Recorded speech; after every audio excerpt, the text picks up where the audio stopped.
The broadcast is now starting. All attendees are in listen-only mode. Hello, everyone.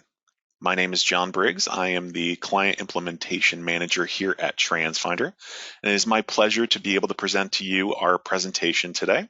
We will be started in just a few moments. We're waiting for a few more people to get in here so we can all view this together. Thanks so much for your patience, and we'll talk to you soon.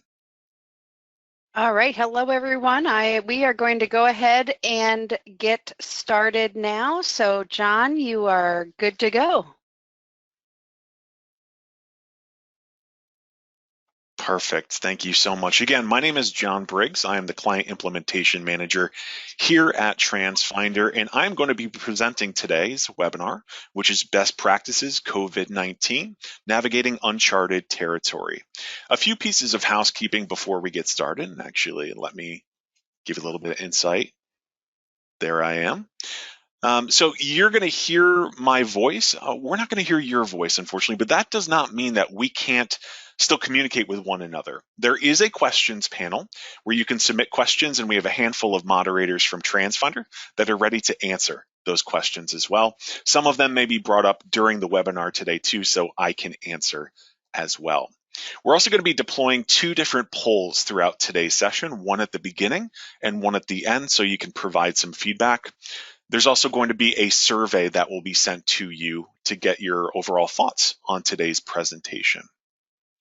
Before we actually get into anything, though, I wanted to provide an opportunity to give Antonio Civitella, the Transfinder CEO, an opportunity to speak on behalf of Transfinder to the group. So, Tony, are you there? Yes, I'm here. And by the way, I'm patching in also Mike Martin. So Mike, he's actually through my cell phone, and we're going to try our best to see if Mike could be heard through my cell phone, through the computer. We're using technology, right? So Mike, let's see if everyone could hear you. Hello, everyone. My name is Mike Martin. I'm Executive Director of NAPT. I want to begin today by congratulating all of you. We just lived through the week that America changed. In just 1 week, we've seen sudden, massive shifts in how we work, shop, socialize, and care for ourselves and our families. I live in Albany, New York, which, if you don't know, is a bit of a COVID-19 hotbed right now. 4 days ago, our governor issued an executive order he calls New York State on Pause, which stands for Policies Assure Uniform Safety for Everyone. The executive order required all non-essential businesses to close last Sunday at 8 p.m. and imposes fines and penalties on people that violate the restrictions. You're basically strongly discouraged from going anywhere or doing anything. On top of all this, it snowed here last night, about 6 inches, which was just what we needed. So I got up this morning to go outside and then realized I should use my wife's boots instead of my own in case they wanted to track me in the snow. Seriously, you have to have a bit of a sense of humor with all this, because I was reading an article this morning that explained how news consumption has skyrocketed over the last few weeks due to the coronavirus. The article points out that news app downloads are up across the board, according to research from Apptopia. Cable news networks have seen viewership surge more than 50% since the beginning of the year. Social media interactions on stories from a group of 10 major publishers have increased 56% over the last 2 weeks. Broadcast newscasts are seeing ratings bumps, and some networks have replaced other types of content with more news to feed demand. Online publishers are seeing their traffic total spike. Sites in the Parsley network have seen a 61% jump in page views over the past 2 weeks compared to the previous 7 weeks. I'm sure your personal landscape looks radically different than it did 2 weeks ago, too. My entire family is now working from home, and that's just great, isn't it? Wonderful. Seriously, it seems like everything has been disrupted. One constant remains, however, is your opportunity to advance your personal knowledge and your education. NAPT offers 41 different professional development courses online, and we're working hard to create and provide more content every day. We are here to help provide a sense of continuity in this time of uncertainty. One of the ways we're doing that is to collaborate with our business partners.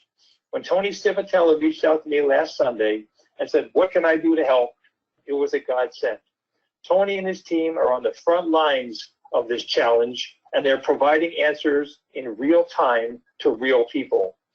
It has been my honor and my pleasure to work with them over the last 24 hours, and that's really all it's been, is just 24 hours, to put this session together for you today. And it's also my special honor now to introduce Tony Civitella to offer you some words of encouragement and advice from his perspective. Mike, thank you very much. And let me just see if I can put my camera up.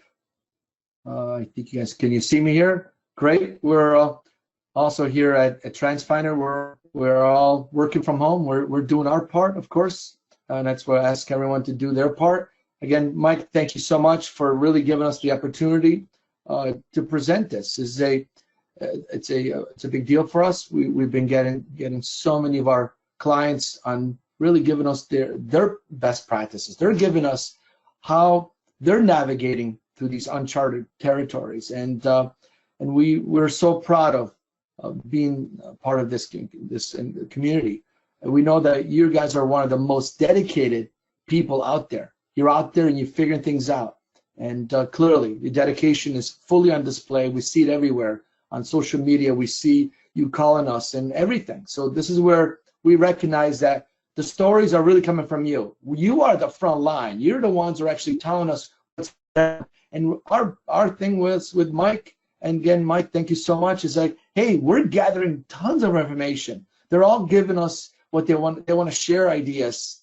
And now at this point, we want to share with everyone. So Mike, thank you for letting us do this really in a series of these webinars to really educate, to share more information. And remember, this is important because it's about you. So we want to get more best practices. Some of you that, whether you're some of you are our clients, some are not, it's okay. We just want best practice no matter what you're doing, whether you're a client or not. You're still doing things that's important.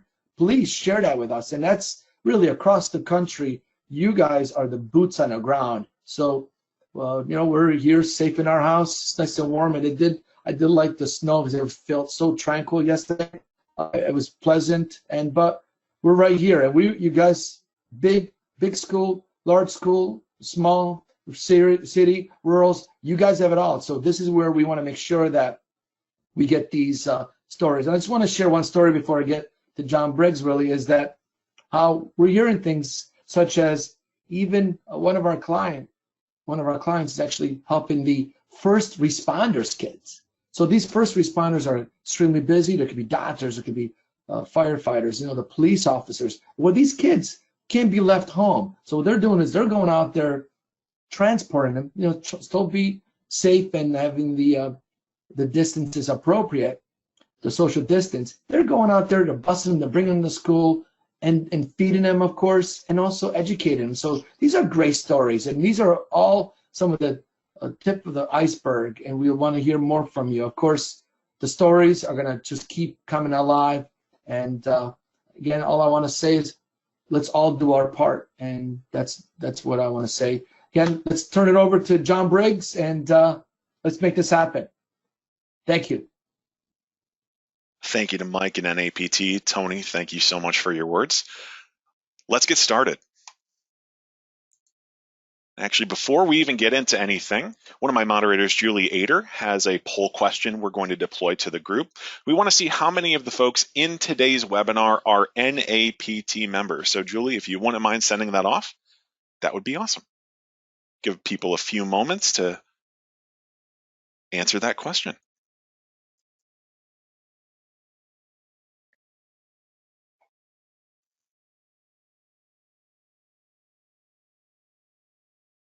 All right. Yeah, so it looks about 60% of folks who are in the room right now are members of NAPT. Again, welcome to each and every one of you. It's so great to have you on board. First of all, Tony talked about this a little bit. Nothing can stop you all from making a difference. We've seen that in so many different ways in so many news articles, and we're going to highlight some of those as part of today's presentation. So again, thank you, everyone.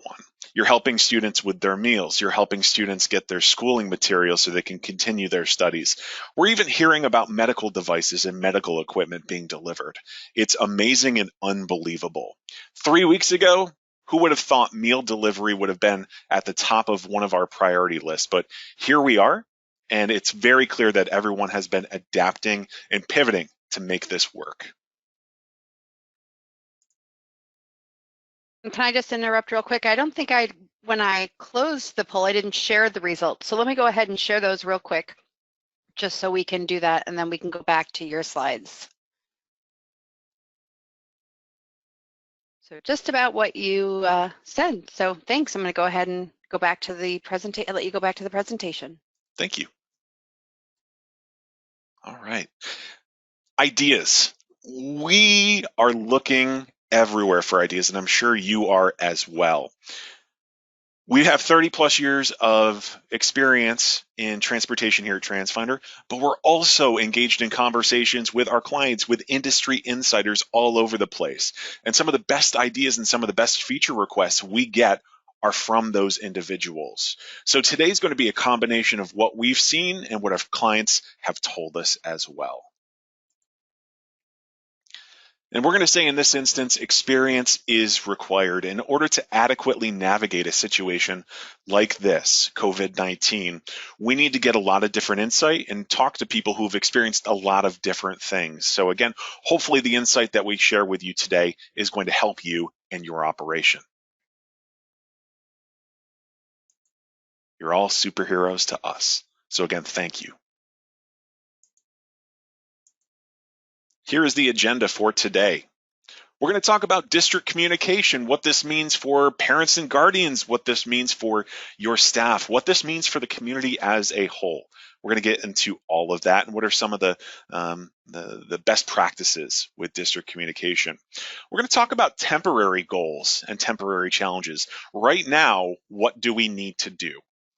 And how do we do it is going to be really the key question here. And we'll cover both of those. Long-term goals and challenges. Maybe something that you start doing in these trying times is something that sticks with your operation, not just for the next 6 months, but for years to come. This can provide us an opportunity to get into some better habits than maybe we had before. So we'll discuss that in length. And then finally, as I mentioned, we're going to be sharing client stories with everyone here too. You'll be presented with an opportunity to share your stories as well.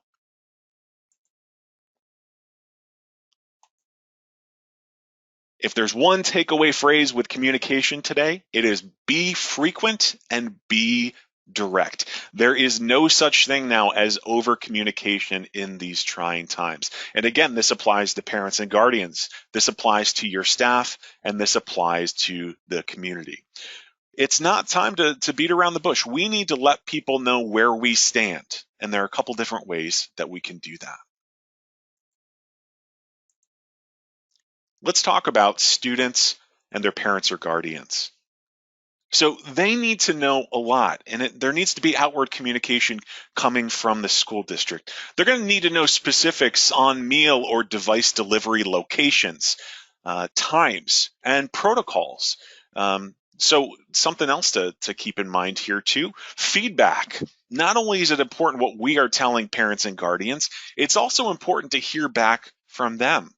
I'll give you a particular situation in just a moment, but let's first talk about StopFinder communication. A lot of you have heard, actually let me get on the webcam again. A lot of you have probably heard about the fact that Transfinder is offering StopFinder communication free to any and all school districts, client or not, in North America. We want to make sure that we are presenting an opportunity for school districts to communicate with parents and for parents to communicate with school districts. StopFinder communication has both of those elements. Here's an example of a screenshot from our StopFinder communication. So when you send an announcement to parents, it can show up as a push notification. And on top of that, you can go into an admin portal through StopFinder and read feedback from parents. Let's say that you're setting up a meal delivery location at a Home Depot stop. Parking lots, and you say 1 o'clock, everyone go out there and go ahead and pick up your lunches. Well, little do you know that there's a water main break in the area. And what needs to happen is parents can then communicate and use the feedback tool to say, hey, Home Depot, not a lot of people are going to be able to access that at 1 o'clock, maybe push it back to 2, or maybe change the location. So that's why two-way communication is so important. And again, client or not, we are offering StopFinder communication here at Transfinder through the duration of this school year.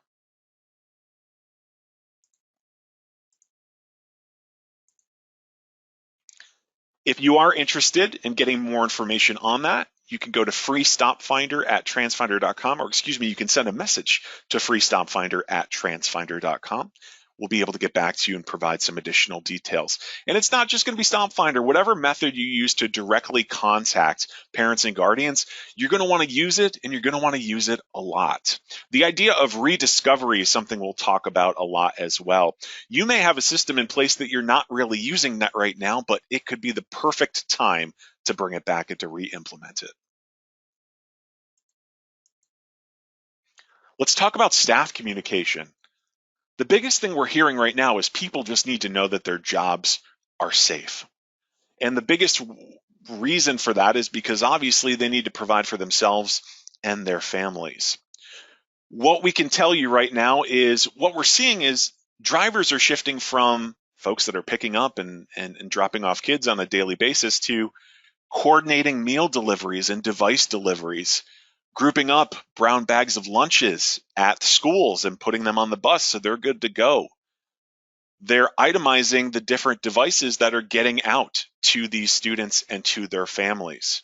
So we need to know, or the drivers need to know, that their jobs are safe and what their responsibilities are in these different times. What their responsibilities are. I think everyone's in agreement here. The more staff and the more drivers we can keep on the payroll right now, the better off we're going to be for our fall opening. Community influence, that's going to be huge as well. It's awesome for drivers to see a news article or a social media post that says, because of this meal delivery or because of this device delivery, there is a good result. We live in different times. I'm going to keep saying that. And talking about transportation folks for just a moment, we're not the biggest on self-promotion, but I think if there's any time to change, that's right now. We need to get out, let people know, here's what we're doing, here's how we're adapting, and here's how we're helping you. So for staff members and drivers to see that influence and that positive result is going to have a huge effect on them. John, since we're talking about communication right now, I do want to just remind everyone that if you do have questions that you would like to ask, please feel free to share them through the question section of the GoToMeeting control panel. Reagan and I will get those questions to John, and we will go through and answer them at the end of the webinar. Perfect. Thank you so much. All right. What about the community? The community needs to know that the district is adapting in these ever-changing times. We want to prevent misinformation. If you, the district, are getting out in front of this and saying, here is our story, that is going to save you a lot of headaches in the long run. So getting out ahead of misinformation that can be spread via social networking or social media. Let's give you an example again from the Transfinder wheelhouse, but you may have something already in your transportation department that does this as well. So let's talk a little bit about our InfoFinder I product. InfoFinder I is a public-facing website where someone can go in and type in an address and see what stops or what boundaries they fall within. This is especially helpful for meal delivery. So if you set up special trips for meal delivery that encompass a large area, someone can type in 123 Main Street and know that they need to go pick up lunch at the Target parking lot. And again, that's not a call to the transportation department. That's not an email to the transportation department. That is information that can be transmitted from Route Finder Pro to that public-facing website. Parents go there at their leisure and type in an address. You may have something like this as well. We just wanted to show you an example from the Transfinder suite of products. Temporary goals and temporary challenges. Staff responsibilities. Again, I've mentioned this before. We want to shift responsibilities as much as possible so we can keep as many people on all at once. We don't want to have to, once we get back to business as normal, start the rehiring process for a large group of our staff. So if we can repurpose them and give them new responsibilities, that's ideal. So one of the things we're seeing all the time now is meal delivery. I mentioned device delivery as well. Chromebooks, iPads. We're also seeing medical devices and equipment being delivered. So this is one of the biggest ways people are pivoting right now. In order to do this delivery service, there's a series of items we need to check off of our checklist. Local knowledge is going to be key. We need that insider information from the school district to see what will actually work versus what a computer says will work. So we need to use your brains to see what part of town is best served for lunch pickup at 12:30. If there's a certain part of town that's going to be busier than others, we may want to stay away from that. We here at Transfinder, or whoever you're using for your routing solution, they may not know that information. So your local knowledge is going to be imperative for getting this done. Who is affected? So who is getting these deliveries? Is it just going to be students that are eligible for free and reduced lunch? We're working with some of those districts. We're also working with districts that have everyone getting fed because school is supposed to be in session. So identifying who is affected by this and who needs that delivery service is going to be huge. And then finally, using the local knowledge, identifying who's affected. This is where you come into play and figure out what's the best approach for you.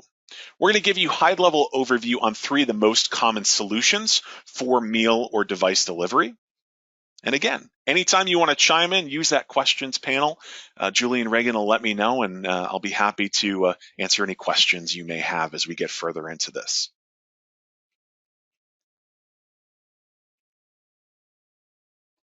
All right, temporary goals and challenges. So we've been talking a lot about staff, keeping them on, giving them things to do, new responsibilities. One of the options here is remote training.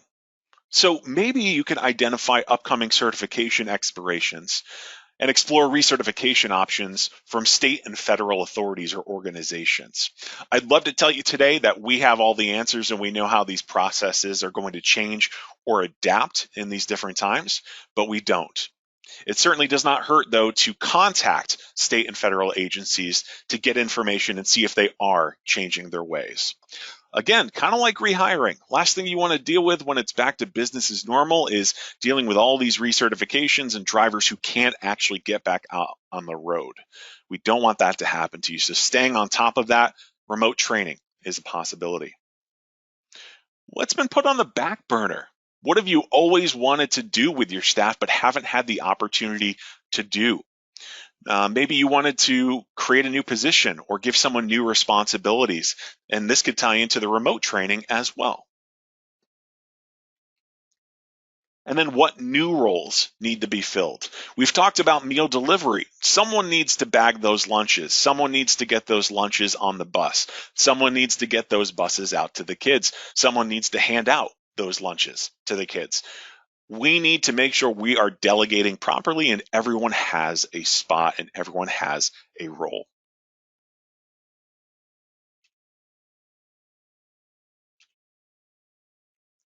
With meal delivery, again, identifying the needs. Who is going to need this is going to be huge. What's the method you're going to be using? There are a couple different ways you can go about this. Are you going to utilize a hub stop? Are you going to utilize a group stop? Or is it going to be a door-to-door stop? Much of this, we're going to use your local knowledge to figure out that answer. We want to show you now an example, though, of how you can easily identify student needs. This example is going to be through our Viewfinder program. You may have something through your student information system or your routing solution that does something similar to this. Again, this is our Viewfinder product. In the middle of the screen, you can see a map, and all of those blue dots are students that are enrolled in that school or enrolled in that district. So all of the students are showing up as blue dots in Viewfinder. You can see in the lower left-hand corner, there's 4,440 of them. So that's a lot of blue dots to go through. Let's see if we can drill down even further and again, identify just those students that need free or reduced lunch. So we can apply a filter here and a thematic.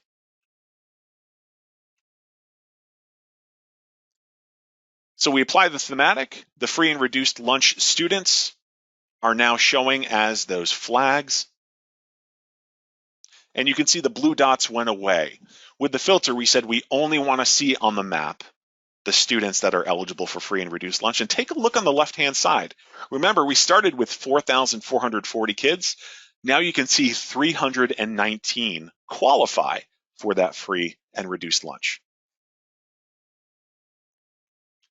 Let's go even a step further.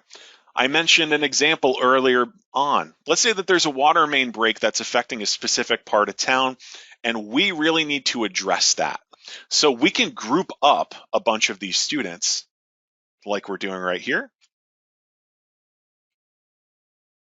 And we can get a list of just those students that are affected. So you can see we've identified the 14 students that are affected by that water main break. Again, drilling down, finding the students that really need us. That's what we can do in this system and maybe in your routing solution as well. Let's talk a little bit about the hub delivery system. A hub stop can be a parking lot, can be an athletic field. A couple characteristics that are tied to a hub stop. Long intervals at one location, so maybe 12 to 1 is the lunch pickup at a hub stop. It can service a wide area.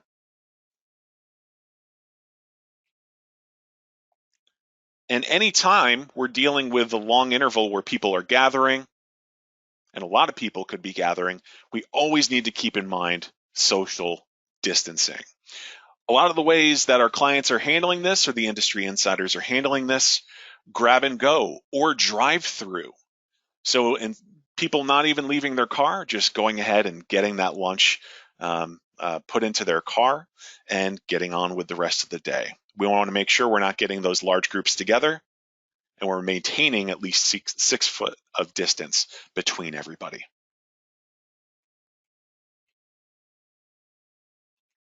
Group stops.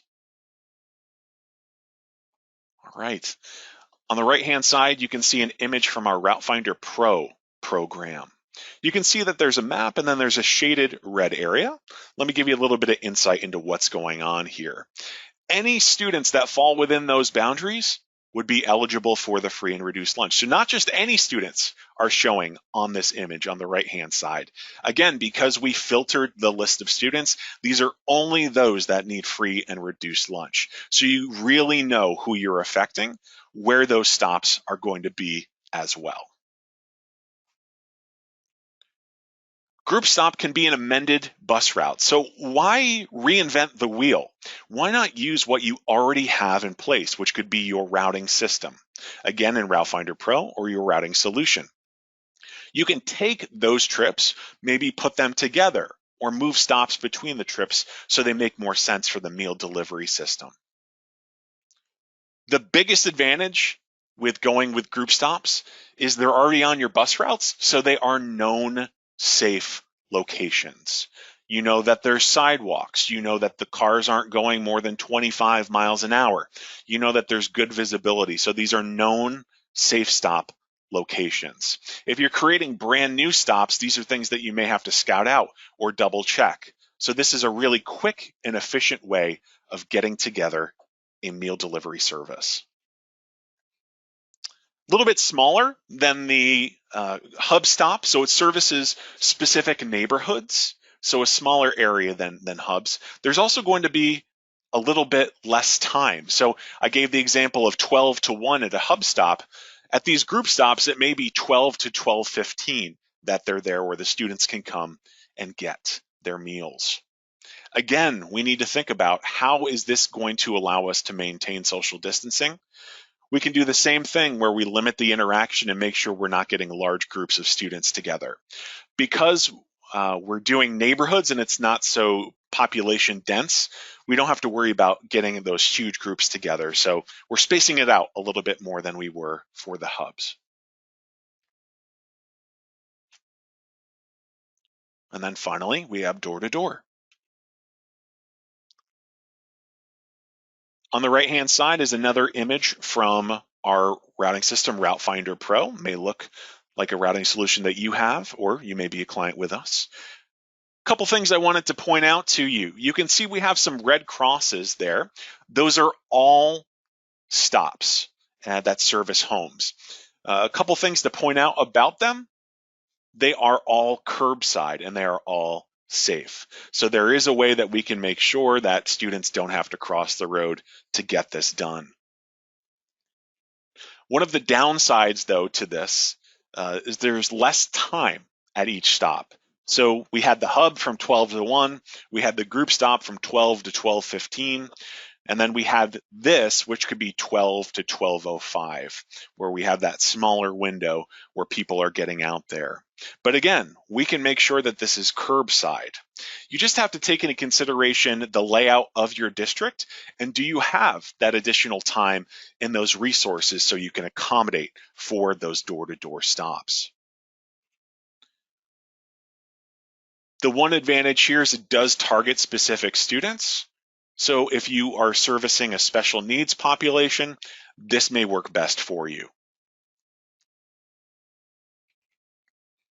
And we also wanted to point out that this is the best option for maintaining social distancing as well. Let's discuss long-term goals and challenges. Systems and software. I've heard many times, we don't have time to start this brand new software. We don't have time to use that system that we purchased 10 years ago. If you have a little bit more downtime, now could be that perfect time to either implement the system you always wanted or dust off that system that you don't use as much as you should. I've talked about InfoFinder I a little bit throughout today's presentation, which is a Transfinder product. And to give you an example, I've talked to clients that have said, I didn't really use InfoFinder I before, even though I had it. I used it, once a week maybe. But now we have clients that are using it multiple times a day because their meal delivery is adapting to what the parents are saying, and they're getting feedback on what's going on out there in the district. So again, brand new system or rediscover and fall back in love with that system that you don't use as much as you think you should. Overhead. What are some of those projects that we wanted to get done that we hadn't gotten done or hadn't had the opportunity to do? So maybe that can include taking inventory of your parts room, cleaning that up, organizing the heck out of it. So when, again, it's back to business as usual, you're going to be ready to go. You'll have drivers that are ready to drive and buses and vans that are ready to go out on the road. The certification and inspection schedule is not going to be changing, so making sure we're keeping up with fleet maintenance is going to be really important. Route efficiency. Route efficiency. Again, we've been talking a lot about the routing system that you have in place. You may find that the solutions you create in these trying times can actually work when you get back to the regular pickup and drop-off schedules. So maybe you've realized that, hey, this group stop actually works out really well. I want to start incorporating this on my different bus routes.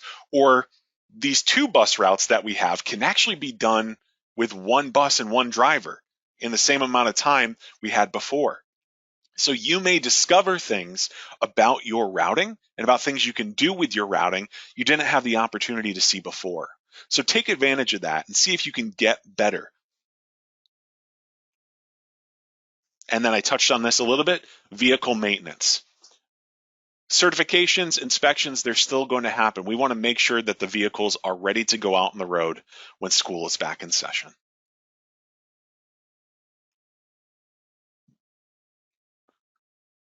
Success stories that we've heard. This is awesome. This is Cody Cox from Community ISD. Cody, if you're here today, thanks for the shout out. We appreciate it. We're also welcome to getting shout outs from any of you. So on social media, on Facebook, on Twitter, on LinkedIn, if you want to tag Transfinder, we'll interact with your story and we can communicate back and forth with each other. So this is just one example of a success story. So what Cody did is he took his existing map and his existing student population, and he parsed that out and separated it into 5 different groups. And you can see those big boundaries right there. What he did is he took those boundaries and he transmitted that to our InfoFinder I public-facing website. So I can give you an example here. Let's say that in the southeast corner, a parent plugs in their home address, and they'll be told that they can go to the Target in the northern end of their boundary to pick up their meals or to pick up the students' devices. So again, they've adapted to meet the needs of the parents. They don't have to take a phone call from the parents. They don't have to answer an email from the parents. All they do is transmit that information through this particular routing solution or the one that you have back home. And that information is automatically sent out to the parents. They just need to look it up. So great job to Cody, and great job to all of you who I'm sure are doing all of the same things. We want to hear from you, social media. We're also going to be providing you an email address in just a few moments where you can share those stories too. Another example coming up here. So Houston, Fort Bend, and other school districts offer free take-home meals during school closure. Big and small districts, we're seeing it get done across the board. So kudos to all of you, and thank you to all of you for doing something we didn't think we'd ever have to do. And then finally, we have this article from AZ Central, how Arizona schools are keeping students fed and connected during the coronavirus closures. This article, just to briefly summarize, hits home on the part that if students qualify for free or reduced lunch, that may also mean that they don't have access to a mode of transportation to get to their meals or to get to their devices.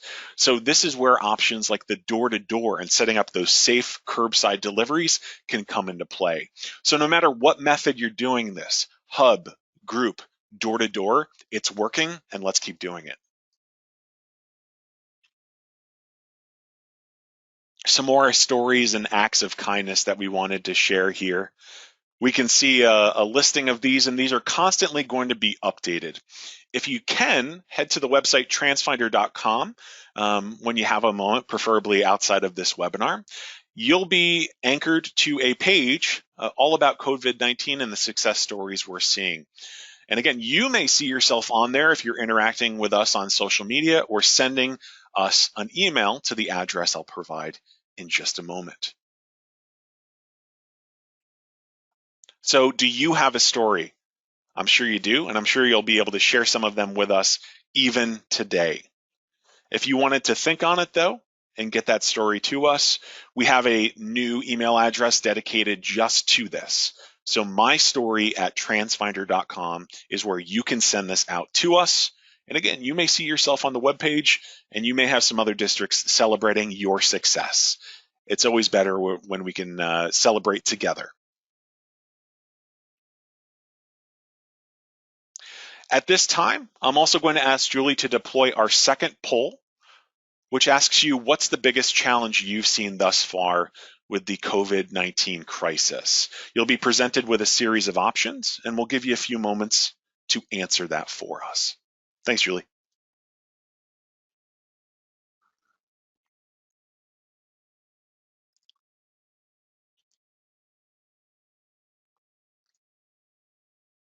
So we have communications, keeping staff working, rerouting from student pickup to meal and supply delivery, or other.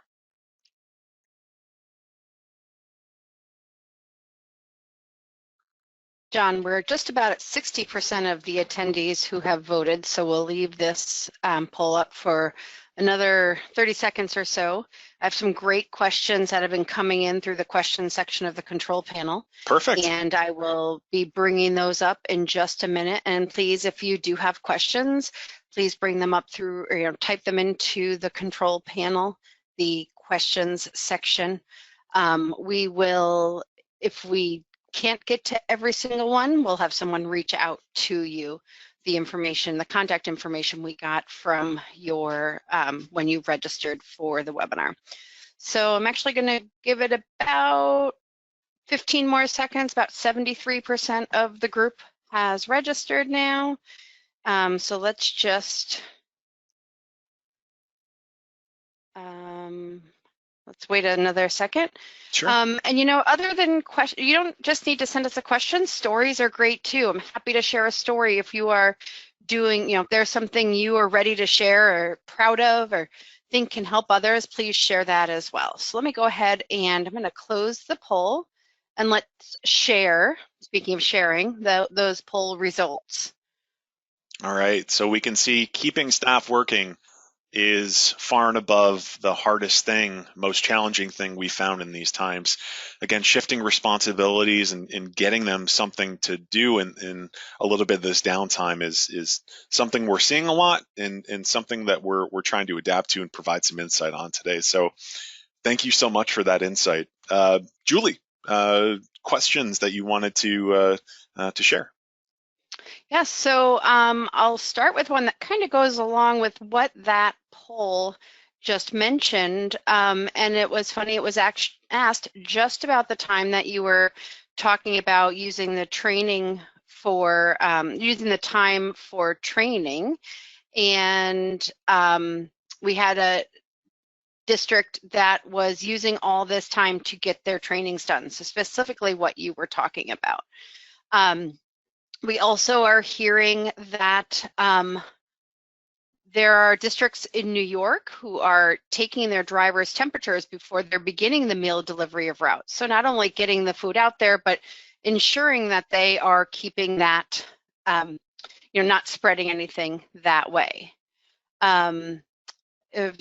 Just got a message from a gentleman in South Carolina who said that the districts are delivering Wi-Fi hotspots for students. Mm-hmm. So those students who are not able to, who do not have internet access at home, they're delivering the Wi-Fi access, Wi-Fi hotspots, excuse me. And South Carolina has 3,000 buses just delivering those Wi-Fi hotspots. Wow. All right, so I'm kind of moving on to the meal planning area, and I do apologize every time a new question comes in, it shifts my list a little bit. But Alfred had a question about how do you fold addresses other than what you have in the database for people who don't have children in the district but may require meal delivery? So how do you get those people who maybe are non-transported students or not students at all into the data source? Great question. So one of the options we have is if you create a spreadsheet with their basic information, we can bring that into a separate database and use that as well. So we can improvise and adapt right alongside with you. We've had a lot of districts call us and request that, change up the information that's in there and track data that they haven't had a need to track before. So we can certainly work with you to make sure that all of the data and all the basics are in there. And that can include importing Excel documents or other documents to make sure that the info is in your database. Great, and actually Alfred had a follow-up to his question before he knew the answer, but it says that he'd like to know a little bit more about what would happen if his fleet was pressed into service to become a delivery service for groceries. He's saying, what if the governor does mandate everything closes and then school buses start delivering groceries? How could they how could they do that? How would they get those addresses and information into the system to be able to make those deliveries? Yeah, that's a great question. I don't have a perfect answer for Alfred, unfortunately, at this time. I'm going to say it's going to be cooperation between the local entities and the school districts, making sure that that municipality is providing all of the addresses for the folks that living in that area. And again, if they can extract that from the city or the town or even the county, we can bring that into our system and use that for good and for delivery. So nothing's impossible, and we can certainly work in any situation to make sure that you are fully covered depending on what you need to do. Okay, great. All right, let me see. The group stops. They wanted to, can you talk a little bit about using the group stops again for creating those routes for the delivery? Absolutely. So let me go back to the actual group stop. All right. So in Route Finder Pro or in a lot of different routing solutions, you have the ability to identify where a bus physically stops. In Route Finder Pro, you can also say, I want to draw around the area, and anyone who falls within the shaded region uses that stop location to get picked up or dropped off, or in this case, can be used for meal delivery. So again, what you're seeing on this screen, all those red dots are students that are eligible for free and reduced lunch or who need to get meals delivered to them. And they can see that if you're using a system like InfoFinder put in their address, and then they would be able to see that intersection where number 6 is. That's where everything is going to happen. So group stops, again, are going to be more like neighborhoods. And the big advantage of using them if they're already on a bus route is the fact that you've already vetted their safety. So there's a lot of built-in positives to using group stops. Okay, great. All right, so here's one. This is kind of, I'm going to ask this question to you, John, but I'm going to ask others to send the answers because this, John, I think you might appreciate some help with this one. Okay. And actually, just out of curiosity, Catherine is wondering, what are other districts doing to help keep drivers and monitors busy during this time? I'm just going to go off of what I've heard, what I've seen, what's been told to me by different people. I've seen a lot of videos of cleaning the garage, any areas like the break rooms or cafeterias, the vehicles themselves. So making sure every day, once that meal delivery is done or whatever you're doing is done, that we clean those vehicles again. And I'm interested to see what other folks in the chat room are saying as well. Oh, well, here's someone, they're using them to do district inventory, classroom by classroom.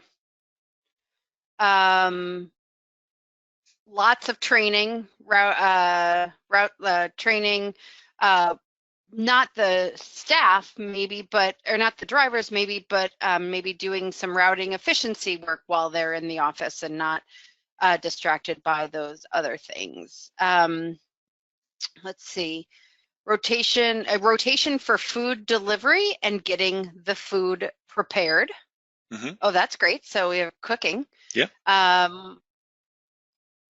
We are using Google Classroom. So, so they must maybe be doing some communications and training through Google Classroom. One gentleman mentioned that some people unfortunately have been put on unemployment in this situation. Yeah. Which we know is definitely a factor, something that's going to happen. Here's a good one, and as someone who's never been a school bus driver, we have ODE laws. John, are you any idea what that ODE? No, I can think of probably a whole different group of things that it could be named after, but it would probably be quicker for someone just to tell me. All right, Donna, if you can tell us what ODE is, that would be great. Maybe the D stands for Donna. Yeah, as office. Oh, here, Ohio Department of Education is what Andrew said. So Andrew and Donna might know each other, but they have that one. Another person, Ohio Department of Education. Yep, that's it. Where are my Oklahomans at? No, Ohio, not Oklahoma. I know, but ODE could be them too. Drivers and monitors to disinfect the buses until the governor puts everyone on home lockdown. And Andrew and Donna, it looks like you know each other. You might want to connect and say hello. But there's some great things. It seems like a lot of people are finding those things to keep their drivers and aides busy. All right, so let me see some other ones. And if we can't get to everyone today, we will respond to you and reach out directly to you. Yep. And this is going to be a multi-part webinar as well, so we'll have plenty of opportunity to hear from everybody. Yep. And yes, this is being recorded, so we will make that available. It looks like some districts, maybe they are closed, but they cannot bring staff in, but they're having pickup at the schools. That must be for the meals. And let me keep going through. And someone had a great thought or question, comment. Is it best to keep staff working when social distancing and shelter-in-place orders have been placed for our state? You want to answer that one, John? Yes, sure. So obviously state, local, federal guidelines, if there's a declaration that you need to follow, go ahead and follow that. Any insight and any recommendations that we're making, if you can accommodate for them, awesome. But we understand that different states are under different circumstances. Okay. Let's see.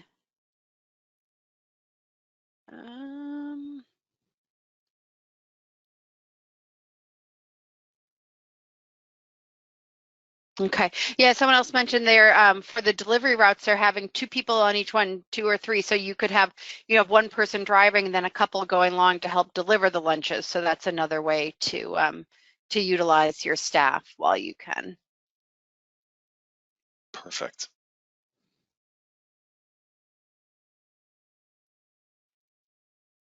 All right. I think we'll have time for 1 or 2 more, Julie. Okay. All right. Let's go. I do want to go ahead and say some thank yous. First of all, thank you to each and every one of you for attending today. Like to thank. I have a message from Steve Simmons, from NAPT. Thank you for partnering with us, and we're thankful for you, Steve, for letting us be involved with this. The partnership with NAPT is very important, not to just us at Transfinder, but to transportation professionals around the country. So we're thankful, and it's kind of fun for us as the NAPT is a hometown company being here in the Albany area. Thank you, Mike Martin, for joining us at the beginning, and thank you especially to Tony Civitella for organizing this. I'm sure I know John did a lot of work putting this together. He had a lot of great people helping him, and we are all thankful for his hard work and all of your hard work through this very crazy time. So before we sign off though, I'm going to go ahead and stop talking for just 1 more second, and Tony wants to hop back on and say something, so we'll let him do his camera and unmute himself. There you go. Hi, Tony. Good. Hopefully you could hear me. Again, thank you.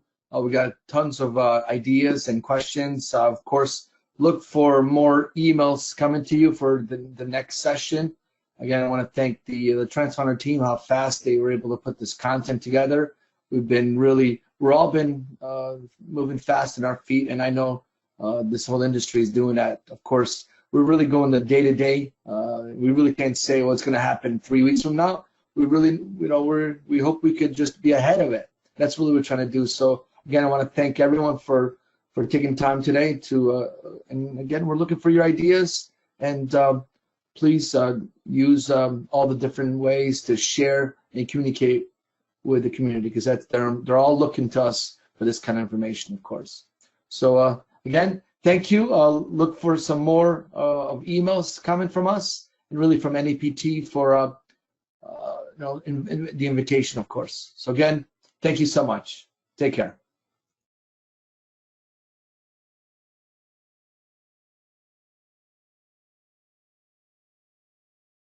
Thank you, Tony. Thank you, Julie. Thanks to all attendees. Everything's already been said. We're going to keep doing this because you need this. Let us know what's important to you, and we really appreciate your time. Stay safe out there, everyone, and we'll talk soon.